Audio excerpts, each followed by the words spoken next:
Dalam Bapa, Putra, dan Kudus. Amin. Allah Tritunggal Maha Kudus, betapa Engkau selalu mendampingi kami dengan cara yang mengagumkan, yang seringkali kami tidak tahu bagaimana harus merasakan dan mengalami Engkau. Tapi rahmat-Mu selalu hadir dalam diri kami, bantu kami merasakan kepekaan, kedalaman untuk mengenal kehendak-Mu. Terpujilah nama-Mu kini dan sepanjang masa. Amin. Para saudaraku terkasih dalam Kristus, hari ini bacaan tentang dua murid Emmaus yang berjalan kecewa karena sang gurunya, harapannya, kerinduannya tak tercapai. Mereka menganggap Yesus guru akan menjadi orang hebat, orang yang perkasa, orang yang membebaskan mereka dari perbudakan Romawi. Tetapi Yesus mati konyol. Mereka pulang dan bercerita tentang pengalaman bersama Yesus. Tetapi dalam perjalanan itu, Tuhan datang tanpa mereka ketahui, mendengarkan. Setelah cukup lama mendengarkan, kemudian mereka dikatakan, kalian bodoh. Tuhan mengecam sikap mereka yang tidak peduli dengan apa yang dialami oleh Yesus. Dan barulah ketika mata mereka terbuka lebar, ketika mereka Ekaristi, dan mereka tahu itu Yesus. Lalu Yesus hilang. Dan mereka lari pulang ke Yerusalem dengan bergegas-gegas. Lari, bukan hanya dengan sukacita, kegembiraan. Saudara, saya mengajak Anda untuk melihat bagaimana supaya orang bisa melihat Ekaristi sebagai santapan sabda, tetapi sebagai kehadiran Tuhan. Dan kehadiran Tuhan itu tidak sebatas hanya pada waktu Ekaristi. Tidak sebatas hanya ketika mereka Yesus memecah-mecahkan roti. Tapi karena suatu pengalaman dulu. Pengalaman kekecewaan, pengalaman penderitaan, pengalaman kesakitan, pengalaman ketidakberdayaan. Dan mereka terus berharap, terus berjalan menceritakan semua pengalaman itu tentang Yesus. Dengan wajah sedih, wajah susah, wajah nestapa. Bicara tentang masa lalu. Dan itu juga terjadi pada kita. Kita sering berbicara tentang penderitaan salib yang harus kita tanggung, kita jalani. Dan kita tidak tahu bahwa Yesus mendengarkan. Ada dimensi lain yang harus kita lalui.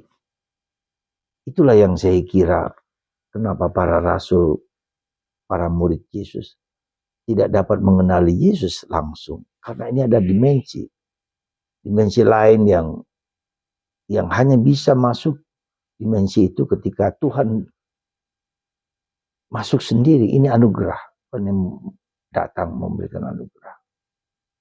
Tapi kita dibutuhkan dari kita apa? Ya. Kesediaan untuk apa?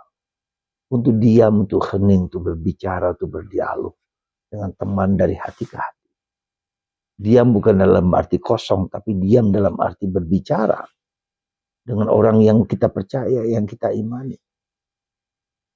Dan akhirnya dia menemukan Yesus, sang guru yang terpecah dalam Ekaristi. Kemarin saya terharu pengalaman seorang sahabat yang saya tahu punya latar belakang yang sangat pedih. Pengalaman pelecehan seksual.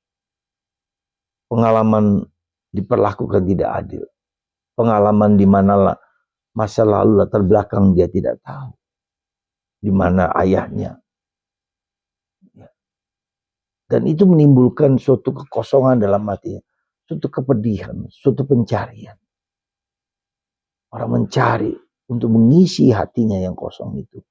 Dan hati yang kosong itulah yang membuat dia menjadi kerakusan, adiktif, ketergantungan akan cinta dan kasih. Tapi ketika dalam Jumat Agung dia memandang salib, dia memandang tabernakel, disitulah muncul revelasi dari Tuhan. Anakku, engkau lebih berharga daripada segala sesuatu. Cintaku lebih tinggi daripada cinta manusia. Dan cinta itu cukup bagi hatimu yang kosong itu.